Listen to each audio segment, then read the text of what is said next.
Those are invisibility glasses right there. No, I really love what we have going on here in the church, because as I'm asking us to look at God as our Heavenly Father, it's really hard to do that if we don't remember what it's like to be little children who, it's just a little fishing pole, right? And it's obvious there's two young men right here hooking up a bag, right? But those kids are so excited when they reel that in. They are so excited. And it's real. It's authentic. It's so genuine, the happiness that they have for that little bag. And yet, we lose that as we get older. If we are being honest, we lose that as we become adults. We lose that childlike wonder to come to our dad, because if we have foresight to see something out, when it happens, it's like, oh, I already knew that's what was going to happen, right? We lose that sense of wonder, and we wonder why faith gets so dry and boring as we get older. We wonder why it's the same old, same old. This is the same sermon I've heard a dozen times. I've already preached. I've already heard this Bible preached. I've already read this book 5 or 6 times on my own. And it's because we lose that childlike wonder. I was thinking about that as we approach this message today, because the message today is consistent with the message that we already went through in Colossians. This idea of God's quote unquote new covenant with his children. This idea of what we're going to study today, it's not in fact new at all. This is how it's been from the beginning of time. And so if we're not careful, if we don't guard our heart, it can become boring to be a Christian. Oh, you just do the same stuff over and over again? Where's the spice? Where's the thrill? All those lies that lead you to be like, yeah, maybe those people in the world, maybe those people who are living secular lives, no care for what God's word says. Maybe they do have more enjoyment than me. Because I don't know about you, sometimes I feel like there are things from who I used to be that were more exciting than the things I get to do now. Like sometimes if I'm not careful, I can start to think that Christianity is bland, that it is boring, that it is like that fad diet you go on where everybody can go on keto for a month, but then eventually you start missing cookies, right? You start missing sweets. You start really wanting a peanut butter and jelly sandwich. And that's what I want to guard my heart from. And that's what I want to help you guys guard your hearts from, is that even though we hear the same stuff week in and week out, even though the message always comes back to, you need Jesus, I hope that is something that we never grow tired of hearing. That we always hear that and we are like, okay, that's the greatest message in the world. And if I have to be on this diet that's not fun at all, I enjoy the health benefits and I love the life that it allows me to live more than I love cookies, you know? That's where God and I are getting back to. God's like, hey, you know what you got to do to have more energy. You just got to ask if you like all the stuff you like, if you like that more than you like being healthy, you know? But then you actually do fall in love with being healthy. You do fall in love with being able to do more things. So that's where we're kind of going. So let's look at 1 John here, chapter 2, verses 3 through 11. It says, this is how we know him, if we keep his commands. The one who says, I have come to know him, and yet doesn't keep his commands is a liar, and the truth is not in him. But whoever keeps his word, truly in him the love of God is made complete. This is how we know we are in him. The one who says he remains in him should walk just as he walked. Dear friends, I am not writing you a new command, but an old command that you have heard from the beginning. The old command is the word you have heard. Yet I am writing you a new command, which is true in him and in you, because the darkness is passing away and true light is already shining. The one who says he is the light but hates his brother or sister is in the darkness until now. The one who loves his brother or sister remains in the light, and there is no cause for stumbling in him. But the one who hates his brother or sister is in the darkness, walks in the darkness, and does not know where he is going because the darkness has blinded his eyes. And so as we start to break down this passage, we see John continue. We continue to see John implore readers to examine the trustworthiness of their testimony. 3 weeks in a row, he almost writes the exact same thing. So if we were reading this as one letter from beginning to end in the church, we would have heard a threefold, triune, triple down of John to talk about your testimony being trustworthy. If you don't live it out, if you say you are and you don't live it out, you're a liar. He's tripled down on this. And that's because there is so much power in self-examination. I'm coaching, as you guys know, baseball right now. And I know you guys are like, man, I can't wait until July 1st comes because then we don't have to hear about any more baseball coaching analogies. He'll be on to whatever the next thing going on in his life is. It'll be fireworks on like the 4th of July because I enjoy blowing stuff up. And then we'll figure out what's going to happen after that, okay? But can I tell you one of the most powerful things as a coach that I do? I force kids to self-reflect. I very rarely tell a kid what they should do. You know the first thing I ask them? What do you think you should have done in that situation? We got runners on first and second. There's only one out. Ball comes to you. Where do you go? And if they can't tell me, here's the question I ask them. Why can't you tell me where you would go with the ball? Like, I make them look inside themselves. Because I want them to come to one of two realizations. Either they haven't been taught and they need more teaching, which leads them to humility to be coached more. Or they have not been focusing when I have been coaching, which leads them to humility to make a choice whether to start listening to coach or continue to suck at what you do. All right? Like, it's really that simple. Self-reflection is the greatest thing in the world when it comes to becoming better. But the thing about self-reflection is we have to truly examine ourselves and be able to admit when things aren't what we want them to be. I realize the more I coach and the more I pastor, I realize that I'm very non-confrontational by nature.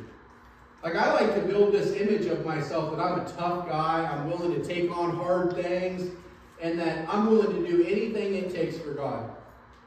And then I realize the reality of the situation is I'm very non-confrontational. I'm very willing to surrender if it means there's not a fight. Now, if it's absolutely like live or die, this has to be done the right thing, there's a safety issue, yeah, I'll die on that mountain. But 99% of the time, if it's not going to sink the ship, I'm non-confrontational by nature. I'm not naturally a combative person. As much as I would like to say as a wrestler, like, I just love the fight. Like, I also know by nature, if I judge that the opponent is probably bigger than me, I'm probably not just going to get my face beat in, just have my face beat in. Like, whether it's wisdom or just not wanting my face beat in, like, I'm willing to surrender to go, yeah, this isn't that important. Like, you can have your pride. I'll tell you, as I self-reflect, I don't like admitting that. I want to be the tough guy. Like, I want to be the guy that's like, God, I will do anything for you. I will lead in any way you call me to lead because I'm a tough guy that will take a step forward. But through self-reflection, God reveals to me things that I don't want revealed. And I have to ask, is my testimony trustworthy? Am I really who I claim to be? And if not, I either need to make two choices. Either one, surrender to who I truly am, or two, take the steps to become what I claim to be. Right? It's hard. Self-examination is the easiest thing in the world. Just look at yourself. Be raw with yourself, and yet it's the hardest thing in the world. We don't want to be open with ourselves. We don't want to be vulnerable with ourselves. I know 2 weeks ago, I kind of told the ladies, the guys' big secret, that we just don't like dealing with emotions. We don't want you to know we cry. We don't want you to know that we stress. Like, we don't want you to know that just because we're quiet, that we don't have it any more figured out than you do. Right? Like, we pretend we got it all figured out because we're guys. But ladies, you struggle with the same thing. You guys just as much as the guys struggle with self-examination. Nobody wants to admit that they are less than they want to be. And yet, what's the Bible say? When we don't admit what we are, we're liars. So why would we continue to lie to ourselves? I don't like having to face who I really am in the mirror, but until I face who I really am, Christ can't begin to work on me. And that's a harsh truth, but it's a great truth, because who better to open up to and become honest with myself to than God? If He died on the cross for me, that's the beginning of the work He wants to do in my life. He already paid the biggest price, got the stumbling block out of the way, and now I get to come and just let Him do His work in me. And by the way, I've figured out that it's way better as a pastor to be built the way I am built rather than the way I want to be built. Because all the empathy, I'll tell you one more really short story that God put on me this week. We were playing Van Buren on Friday. And I'll tell you, I've coached junior high baseball for 6 years, not consecutively. I think it's 6, could be 5. But I've done this quite a few times. And I can never sweep Van Buren. Like, even if I have a team that's clearly better than them, I cannot beat these guys twice on the same night. I mean, I cannot get past them. Like, I looked at Kelsey on Friday night and I said, I just don't think it can happen. I think it's impossible. But I also looked at her last night and said, you know why I can't beat them? Because I always jump out to a lead in the first couple innings, and I'm like, this is going to go down. And then I see these junior high kids, and I can't run them into the ground. Like, I can't get up by like 12 or 15 points because I feel bad for them if they're getting absolutely obliterated. So guess what happens? We get up like 6-1, and I'll put a pitcher in there, and then they'll come back and take the lead, and then they don't give the lead back to us because they don't have as much empathy for me as I have for them. And I realize I just get soft. Like, if I just beat them 20-0 and just ran their kids into the ground and was like, yeah, that's right, you'll never beat me again, I could probably beat them. But I have so much empathy that if that kid's struggling pitching, I'm not just going to steal every base and exploit a kid because he's trying to learn. That makes me a good pastor because I'm very grace-filled and empathetic. That makes me a horrible secular coach. Because in coaching, Nick Saban's yelling at you if it's 70-0 and you don't run the play right. I'm starting to realize that these type of things, like, I can see the giftedness to be a pastor and not be a coach just because I do have empathy. Like, I want that kid on the other team to succeed as much as I want a kid on my team to succeed, because God made that kid as much as He made my kids, right? And I don't want that kid to be destroyed. I want him to figure out how to pitch and be successful, because maybe God will use this as a door to open something up for him. And so as I peel back the layers of the things that I don't want to admit, I start to realize it's a lot better who God made me than who I want to be made into. Right? And so that happens when we examine the trustworthiness of our testimony. Are we who we claim to be? Or did God make us to be something else that we need to embrace? Like it's okay. Like, I promise you, if someone came into this church and tried to hurt any one of you, there would be no grace. You guys would see a side of me that you honestly didn't even know I was capable of having. Because that's the flip side of it. When I go into dad mode and somebody's possibly hurting one of my kids, like, completely different person than Pastor Roger. But it's okay as men, especially, to admit what we've truly been created to be. Like, it's okay to take a telephone from your daughter. It's okay to sit down and have a tea party. It's okay to play Barbies with your daughter, right? Like, it's okay to be soft when you need to be soft. Like, we don't have to walk around being something we're not. And so, John continuing to tell us to self-reflect, to examine ourselves, to make sure our actions are consistent with what we claim. And then the second thing is he tells his readers that all that is being taught now is nothing new. Even though we call it the New Covenant, we have the Old Testament and the New Testament. We have the Old Covenant and the New Covenant. Even though it's called the New Covenant, it's actually nothing new.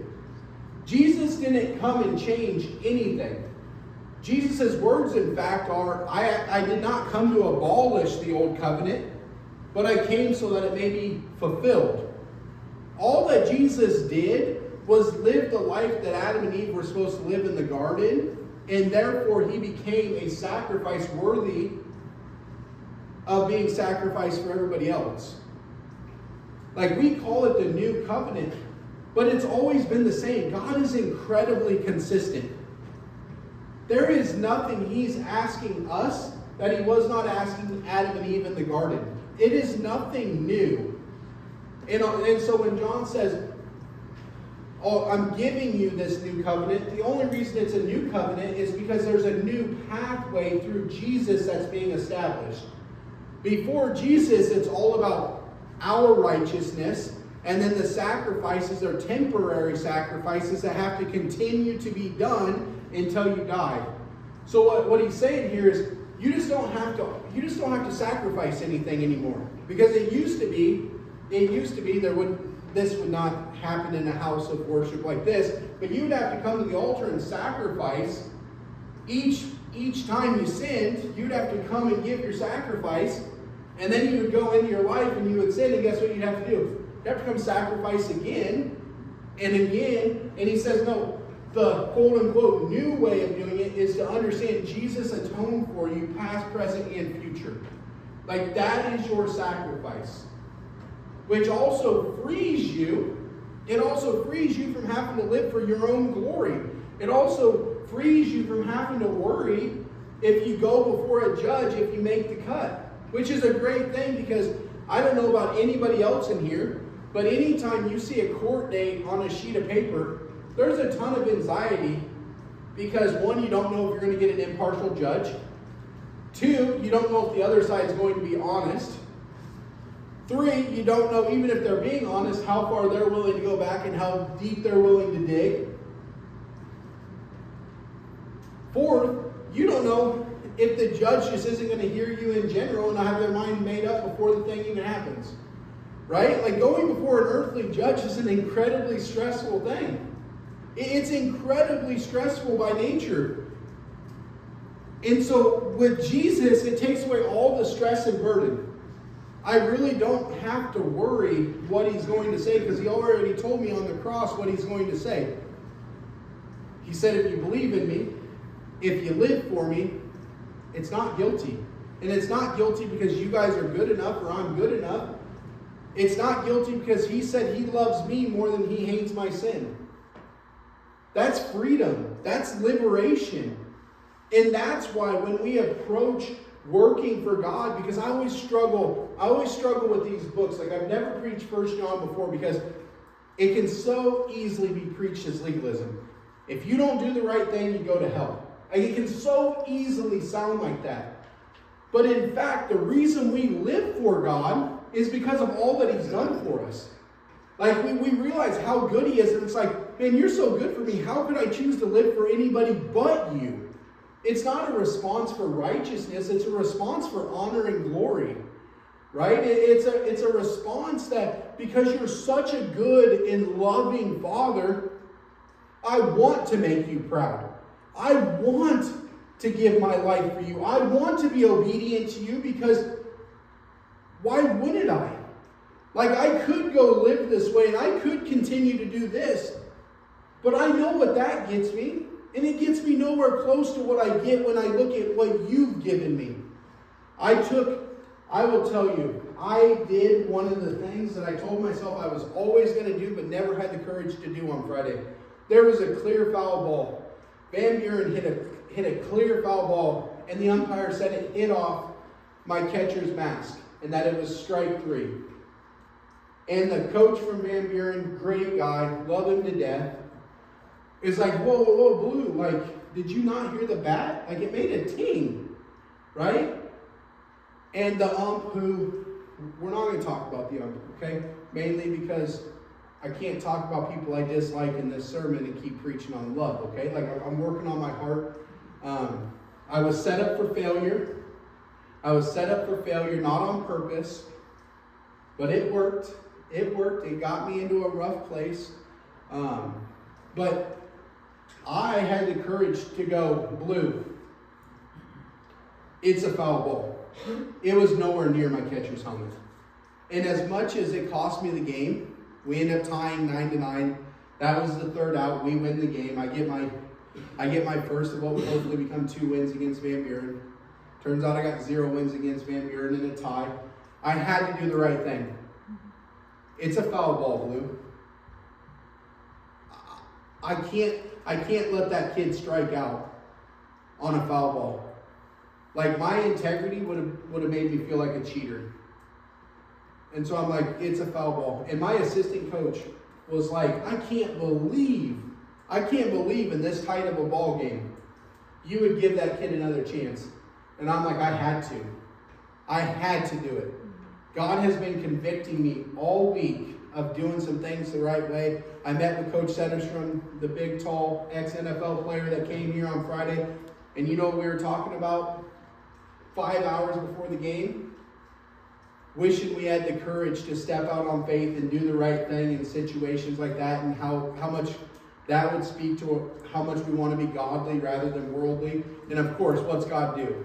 Last week, I wasn't able to come through with talking to that guy like I wanted to. Stuff got out of my control and I couldn't. But God said, I'm going to give you another chance to act in obedience. And I knew I had to respond, right? But the assistant coach couldn't understand it. He's like, are you kidding me? Like, that could cost us the game. And I'm like, I know, but you don't understand. Like, I have to do this.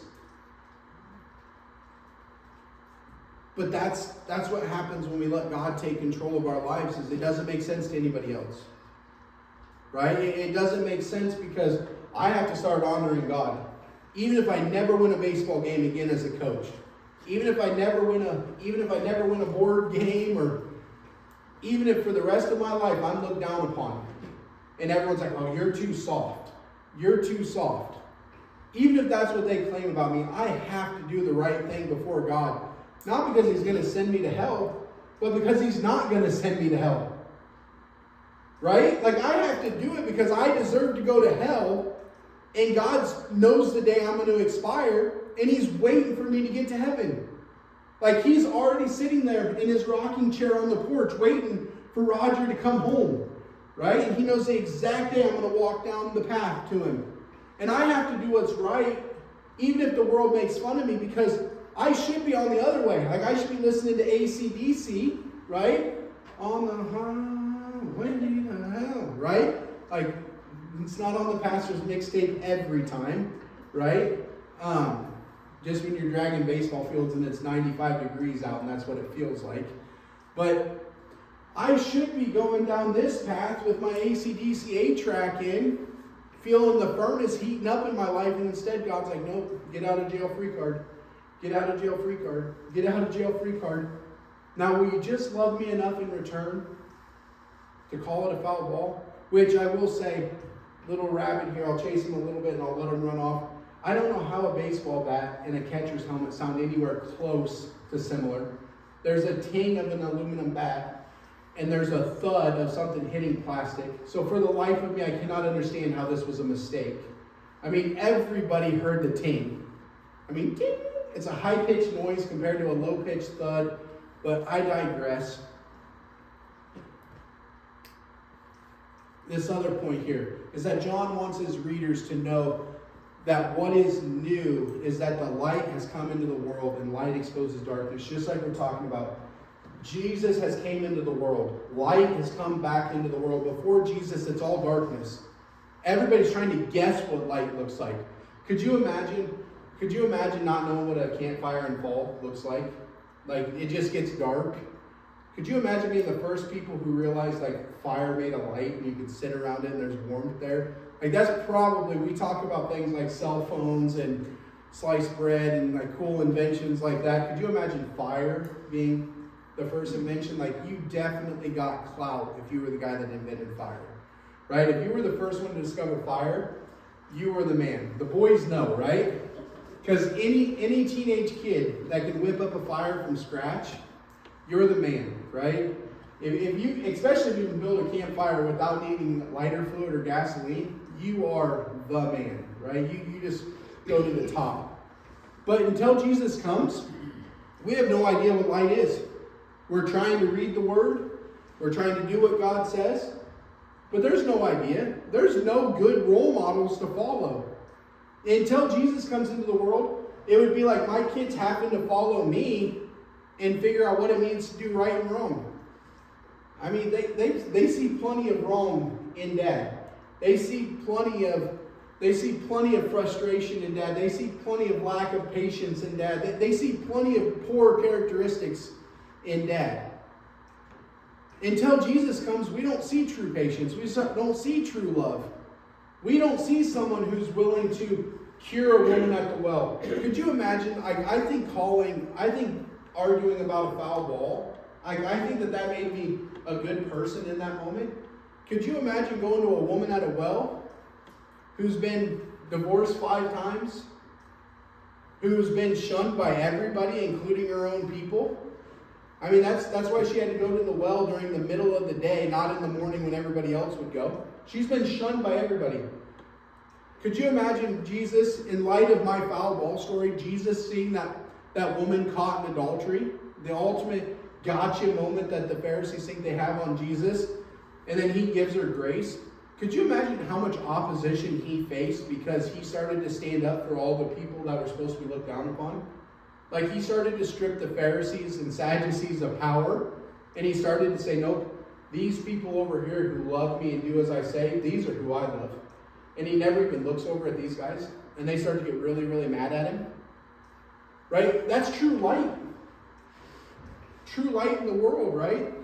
James says that true light is to take care of the widows and the orphans. People who are so often neglected and looked down upon, and it's like, oh, you're obviously outside of God's blessing, to go love those people, to go take care of the people who are helpless. And so that's what makes it new, is that light has come into the world. Light has entered the world, and we know what it is because we can see Jesus, and we choose to walk and live like Jesus lives. And so our love for God grows as we learn to love others. Whereas our love for sin grows as we allow hate to remain in our lives. As we choose to love and seek love like Jesus loves and live as Jesus lived, our love and faith in God grows. Our ability to bear fruit grows. But when we continue to hate things and let bitterness in our life and malice and slander, envy, all those fruits of the flesh, our love for sin grows. And that's what's important as we look at this passage compared to the other two. This is the one passage that ends with an application point. It ends by applying everything, bringing that threefold obedience into comparison. It's because we don't have a choice whether to love God or love sin. There's no choice there. We have to move towards God because we're planting some seed in our life with every choice we make. And I'm going to tell you, it says brothers and sisters in this, meaning this would be the people I need to especially love. But I'm going to tell you also, the way we choose to love our enemies speaks massively about whether the work of God is going on in our life. Because Jesus chose to see us as brothers and sisters, not when we come to faith, but while we were still enemies, right? Romans 5:8. That Jesus shows his love for us in this. While we were still sinners, or God shows his love for us in this. While we were still sinners, Christ Jesus died for us. We are family. Like we were family before I came to pastor you. We were already family in God's eyes. I just hadn't met you guys yet. Even while I was an enemy of God at 20, 21 years old, living my own life, doing my own thing, pursuing my own fleshly righteousness, I was still family with you guys. I just hadn't come home to meet you guys yet. I just hadn't joined the family yet. And that's why we have to be careful, because we don't know of our enemies who's actually family. We don't have that blessing. I don't know if one of the people in my life that I despise the most, I don't know if one day they're going to turn to faith and all of a sudden they're my brother. So I can't ruin the relationship with them now. I can't treat them poorly now, because how do I know they're not my brother? They're just out living their prodigal life right now and they haven't come home. Okay, so how we love our enemies, how we choose to treat those who are seemingly in opposition to us, I think that speaks the most clearly on whether or not we want to be like Jesus or not. And I'll tell you, I wish I didn't have to preach that. I wish I could say, all I have to do is love you guys. Let's have a lot of potlucks, let's have a lot of barbecues, let's light a lot of stuff on fire, let's blow a lot of stuff up. Guys, like we can start a men's group and just dedicate it to 4th of July fireworks. Maybe even take a special like men's group fellowship offering, and then just take a trip together to Missouri to get better prices. I was gonna say Hy-Vee will move men's group from eating breakfast together to buying fireworks together. We can just bond over how close we came to blowing our fingers off, right? We're joking, ladies. Jim's trying to play it cool. He's getting excited right here. I can tell. But this would be easy if we just had to do stuff together here. The hard part is loving those people who are in opposition to us. But how do they know God loves them if God's children don't love them? How do they know that God truly loves them if the people who God's called and says that you are children of love don't show the world that they are loved regardless of how they treat us? Regardless of how they treat God, they're still loved. So there's a lot there. The good news is next week we're going to get into warning about the world, a little bit of transition, but it's all about love. Are we being true to what we claim? And I'll tell you, I have felt especially burdened by the first 3 messages of this. I was mowing the yard yesterday, and I will end on this story, I promise. I'll pray, and we'll get out of here. I was mowing the yard yesterday, and I don't know how it is in Wayland, but when one person gets the mower out, every guy in the neighborhood gets the mower out. I don't know why we are the way we are. I have no clue. Why God put us in charge, I don't know. But he did. And I don't know if that's an act of the enemy, but this guy across the road from me gets his mower out, and I'm like, are we racing to get our yards mowed first? Like, God, what is in fact going on right here? Okay? And I thought we were. So I mowed my yard 3 different times. Like, I mowed the same plot of grass, and then there was a lot of grass there. So I mowed it all into a big pile. And then I mowed the pile into an even bigger pile 3 times before he got done with his yard. And I was like, I don't know what's taking you so long over there. Probably you got a bagger and I don't. I am the bagger. But then I proceeded to bag my yard before he even got his yard done. And I'm like, God, why me? Like, why am I the way I am? Like, are you sure I'm the person that's supposed to be teaching people how to serve you? Because I get competitive over who's mowing their yard the quickest. But yet, isn't that all part of the journey? And so, I have been especially burdened by this. So if you're feeling any amount of conviction for how much God's calling you to love one another, know that I'm walking alongside you. Like, I'm not preaching this like, do better. God's telling me to do better, and I'm doing the best I can. And it's okay. He's comforting me like a little child. He's like, You know, I'm sitting up here, I just picture God sitting up there going, oh, these knuckleheads. Like, But he's up there having a nice ice cold Diet Mountain Dew, just enjoying watching his children